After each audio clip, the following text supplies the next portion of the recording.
I hadn't done anything really for about a decade.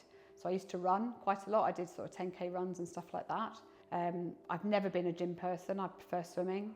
So I'd go into a gym, maybe pay membership, do a bit of swimming. I'd go into the gym and look at the equipment and pretend to use it, but I never really knew what I was doing. And I was never going to pay extra money for a PT session to find out how all of that equipment used. So I've never been a gym person.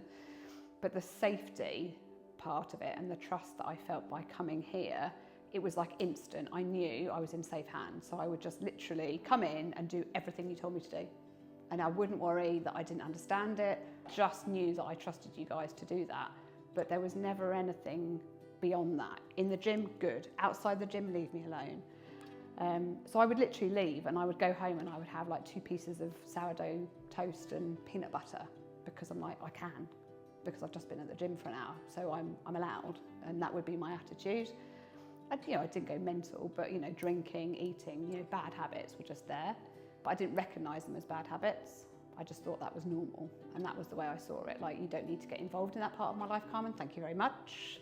That's me, that's what I want to do. You could see that there was something that I needed to change, but the way that you talked to me, the way that you inserted some thoughts and planted seeds of ideas of change over a year, basically.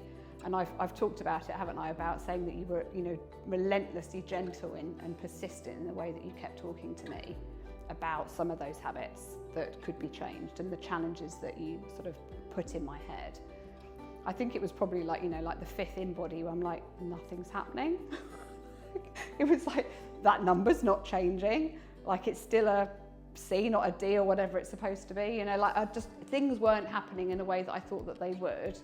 And also, I just turned 49, I'm going to be 50 next year. So there's this whole thing in your head around like, I'm doing good stuff around my health for the gym, I'm building up strength, that's going to be good for, my physiological health, but I'm not helping myself by not actually shifting some of that excess weight and not thinking about things outside of the gym as being just as important. And it was my birthday. I thought, what better to treat myself and ask. So my husband and my mum paid for it. That was my birthday present from them.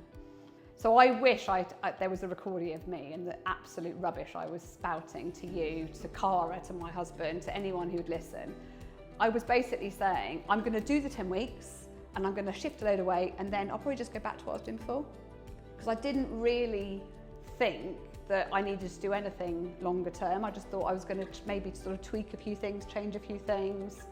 And I can't really account for how that happened, but it was just, I suddenly understood how these things all connected. It was like, when you're traveling around on a road, you're like, oh, that road leads into that one. I never knew that before. It was like that type of understanding. And like Joe explaining insulin receptors and how if you overload them, they stop working, and then you're sort of thinking, well, what's the point? Like, what's the point in coming in and doing all this good stuff and then going home and not making changes there? And I found it easy. Like, everyone keeps going, oh, you found it easy because you're strong, or you're determined, or you've got drive and passion, and when you decide to do something, Bex, you'll do it. So even my husband says that, but I'm like, I genuinely found it easy. I don't miss the things that I thought I'd miss. And the attitude change and the shift in the mindset, it's happened for my husband as well. Like, we're not missing out, we're not sacrificing, we're not giving up. And those are really important phrases, because when you're normally on a diet, the whole mentality around it is that you're giving things up, that you're missing out on things that you wish that you could have. But for me, it's just not, that's not a thing anymore. So yes, I finished the 10 weeks of the Transform journey, and that has ended, but my Transform journey is just beginning, I think. How Transform or my mindset has impacted my life, I think age is really weird, right? There's just something about being in your 40s that just feels quite comfortable. Like, I've not really ever had a problem being 40. I didn't feel scared turning 40 from 39. It wasn't something that bothered me. But 50 feels freaking old. It's like a massive number. And I was really scared about the fact that I'm turning 50 next year. Sorry. I'm not scared anymore. I'm not scared because I'm excited. I'm going to look good. I'm going to feel good. This is just the start of my transform experience. For me, you know, I've lost the weight that I've lost, and the, you know, the measurements and the shape changes and all the rest of it are just a start.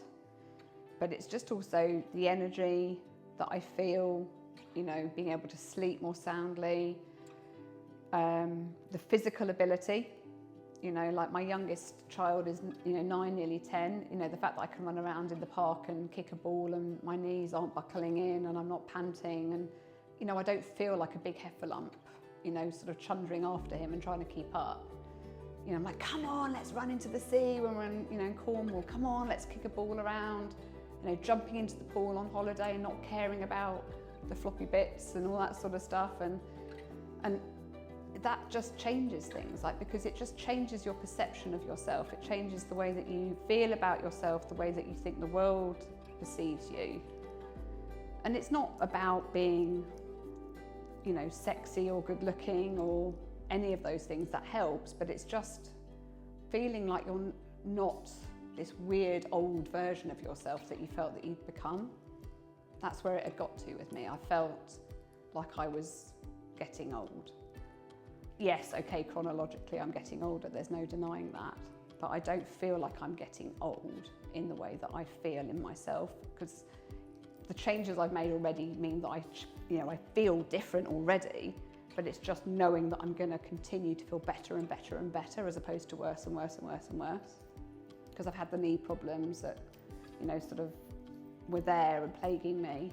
But the strength I've got overall means that when those knee problems surface and bubble up a little bit, that it doesn't stop me, it doesn't prevent me from continuing the things that I want to do, because the overall strength is just there to deal with that better.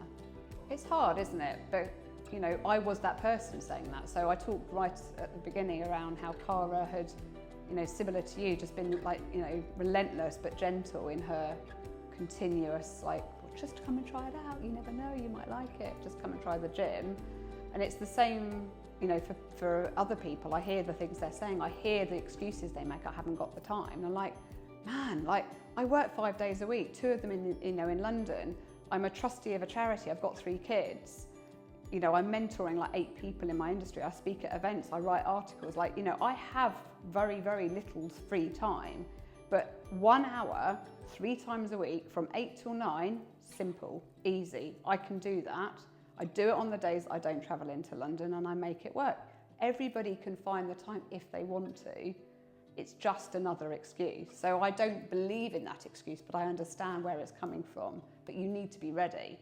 Like, you're going to continue to make those excuses to a point where you're like, I can invest in me, you know. Taking responsibility for your own life. Yeah.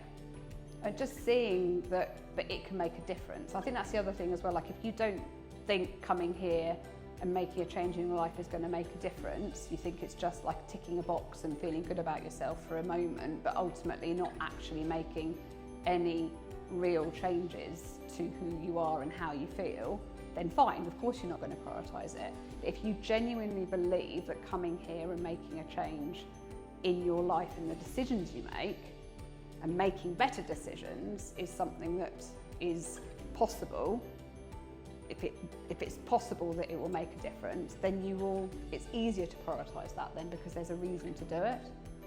And so when I've talked to my friends who've noticed the difference in me, I just talk about how it worked for me rather than thinking about how it might work for them, because they need to figure it out. Because everyone's life is different, everyone's challenges are different, everyone's logistics around how to get here and how to make the space to come here or to make a change in their life, I think, is different.